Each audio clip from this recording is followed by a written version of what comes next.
Okay, so my talk is about a short update on the cage-free one trial. Already Professor Colombo showed the detailed analysis on this cage-free one. But just to remind you, it was the all-comer trials for the PCI population.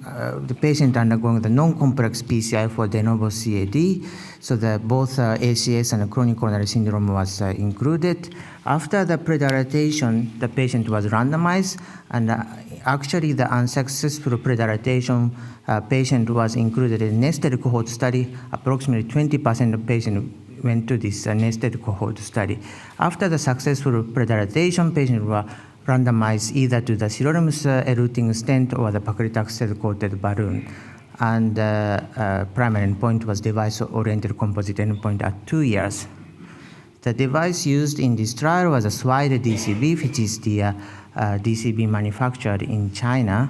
In one study, the SWIDE DCB was no inferior to the sequent breeze drug-coated balloon for the in-segment rate loss at 9 months.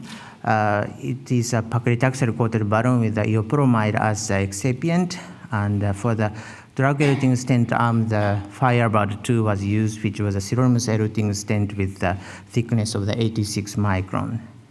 Baseline characteristic, it's a typical all-comer population, 55% of the patient presenting with acute coronary syndrome, 45% chronic coronary syndrome. If you look at the syntax score, it was a 7.3, so it's a relatively very simple population in terms of the complexity of the disease. And just to remind you that cutting balloon or scoring balloon for predilatation was used in the 68% or the 61% of the population, which is relatively aggressive predilatation, which was performed before the randomization. If you look at the 3 years result, there was no difference between two arms in terms of the cardiovascular death. 3.0% for the DCB arm, 2.5% for the drug-eluting stent arm, and target vessel myocardial infarction, almost identical event rate. There's no increase of the myocardial infarction. It's 2.0%, 1.8%, so it's quite almost identical. Clinically and physiologically indicated target lesion revascularization was significantly higher with the drug-coated balloon in comparison with the drug-eluting stent, and therefore the device-oriented composite endpoint was higher with the DCB arm in comparison with the drug-eluting stent arm. If you look at the landmark analysis, 0 to 1 year, 1 to 2 years, and 2 to 3 years. This difference is mainly observed in the first year after the randomization. So increment was 3.7% for the DCB versus 2.0% for drug-eluting stent. But this difference or increment is not significantly different anymore between the 1 to 2 years or the 2 to 3 years. If you look at the 2 to 3 years, the increment of the event between two arms were not really significantly different, 2.0% and 1.4% with the p-value of 0.2. So look at the other endpoint. Mainly this difference of the device-oriented composite endpoint was driven by the revascularization, which is also elective ones, 8% versus 4.8%. There's no difference in the urgent revascularization. And something interesting is the BAC type 3.5 is somewhat numerically lower with the drug-coated balloon in comparison with the drug-eluting stent. It didn't reach the statistical significance, but the drug-coated balloon arm, they use less antiplatelet therapy, and that may be related to that result.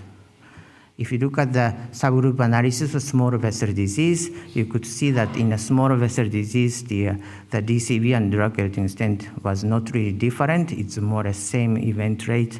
5.8% for the drug-eluting stent and 7.0% in the drug-coated balloon in this small vessel disease, and there is no p-value for this subgroup between these two arms, and which is very similar to the observation made in the basket small 2 trial at 3 years, and this is a very consistent result as Professor Colombo mentioned.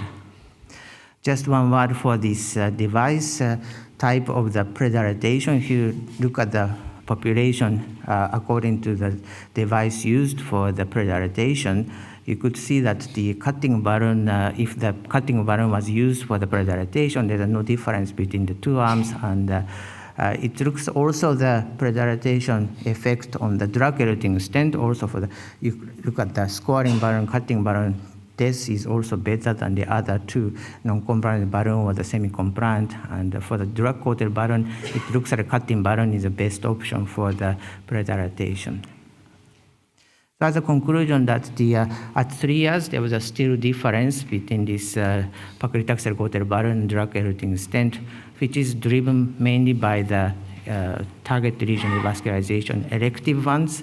And the difference between these two arms in terms of device-oriented composite endpoint gradually narrowed over the time, and there was a potentially less bleeding with the drug-coated balloon, and the patient will be followed up long-term up to 5 years. Thank you for attention.